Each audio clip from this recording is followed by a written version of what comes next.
తిరిగి BCN news కి స్వాగతం. విశాఖలో నిర్వహించిన వైజాగ్ మారథాన్ ఉత్సాహపూరిత వాతావరణంలో జరిగింది. 42 కిలోమీటర్ల పాటు సాగిన మారథాన్లో ప్రజలు ఉత్సాహంగా పాల్గొని పరుగులు పెట్టారు. మొత్తం 4 విభాగాలుగా నిర్వహించిన మారథాన్లో అధిక సంఖ్యలో ప్రజలు పాల్గొని డాన్సులతో సందడి చేశారు. ఈ కార్యక్రమానికి నేవీ అధికారులు, నగరవాసులు, క్రీడాకారులు, పలు కళాశాలలకు చెందిన విద్యార్థులు హాజరయ్యారు. విద్యార్థులు చేసిన సంగీతం, సాంస్కృతిక కార్యక్రమాలు ఎంతగానో అలరించాయి. సంధ్యా మెరైన్ వైజాగ్ రన్నర్స్ సొసైటీ సంయుక్త ఆధ్వర్యంలో ఈ మారథాన్ నిర్వహించారు.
ఉత్తరప్రదేశ్లోని మొరాదాబాద్లో షాకింగ్ ఘటన చోటు చేసుకుంది.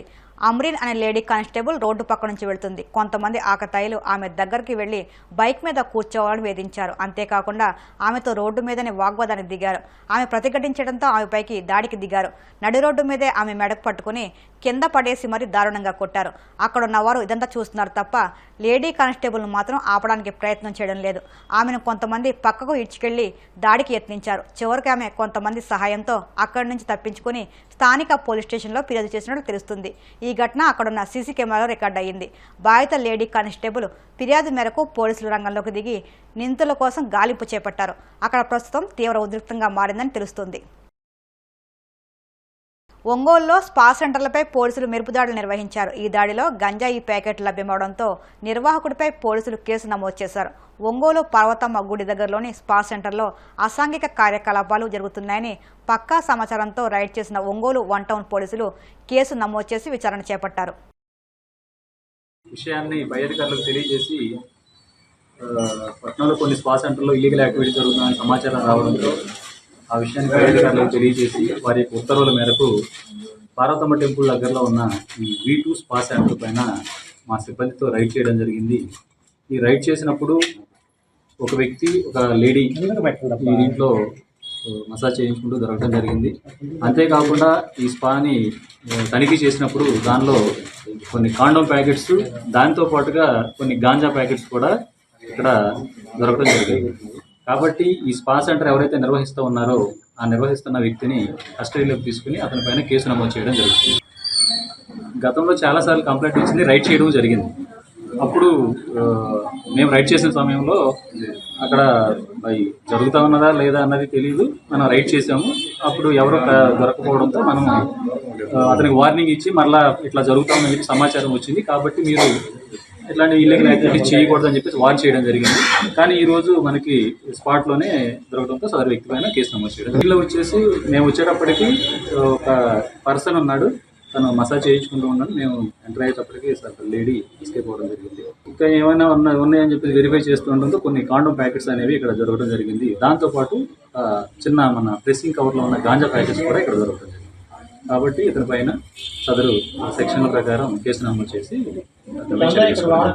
అతను అయితే పర్చేజ్ చేయడానికి, అమ్మడానికే ప్యాకెట్స్ చేసి పెట్టుకున్నాడు. కాబట్టి దేశ రాజధాని ఢిల్లీ, నోయిడా సరిహద్దుల్లో రైతుల నిరసన నేపథ్యంలో పోలీసులు నిఘాను కఠినతరం చేశారు. నైటెడ్ కిసాన్ మోర్చా ఢిల్లీ మార్చ్ను ప్రకటించింది. దీంతో ఈరోజు నోయిడా నుంచి రైతులు ఢిల్లీకి పాదయాత్ర చేపట్టారు. ఈ క్రమంలో రైతులు సోమవారం మహామాయ ఫ్లైఓవర్ కింద నోయిడా, గ్రేటర్ నోయిడా ఎక్స్ప్రెస్ వేని పూర్తిగా అడ్డుకున్నారు. ఈ నిరసనతో దాదాపు 10 కిలోమీటర్ల మేర ట్రాఫిక్ నిలిచిపోవడంతో ఆ ప్రాంతంలో వాహనాల రాకపోకలకు తీవ్ర అంతరాయం ఏర్పడింది. పరిస్థితిని పరిష్కరించి ఎక్స్ప్రెస్ వేని తిరిగి కంట్రోల్ చేసేందుకు అధికారులు ప్రస్తుతం నిరసనకారులతో చర్చలు జరుపుతున్నారు. నూతన సాగు చట్టాల ప్రకారం పరిహారం, ప్రయోజనాల కోసం రైతు సంస్థలు తమ 5 ప్రధాన డిమాండ్లను అమలు చేయాలని కోరుతూ ఈ నిరసన కార్యక్రమం చేపట్టారు. వార్తలు ముగించే ముందు ముఖ్యాంశాలు మరొకసారి. ప్రజా సమస్యల పరిష్కారానికి పాలకులలో ప్రత్యేక కార్యాచరణ. ప్రత్యేక వెబ్సైట్ను ప్రారంభించిన మంత్రి నిమ్మల.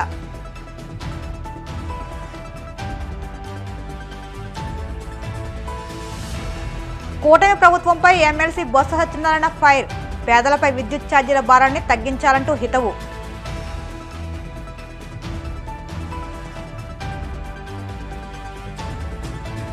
వైభవంగా తిరుచానూరు పద్మావతి అమ్మవారి బ్రహ్మోత్సవాలు. 3వ రోజున అమ్మవారికి వైభవంగా నిర్వహించిన స్నపన తిరుమంజనం.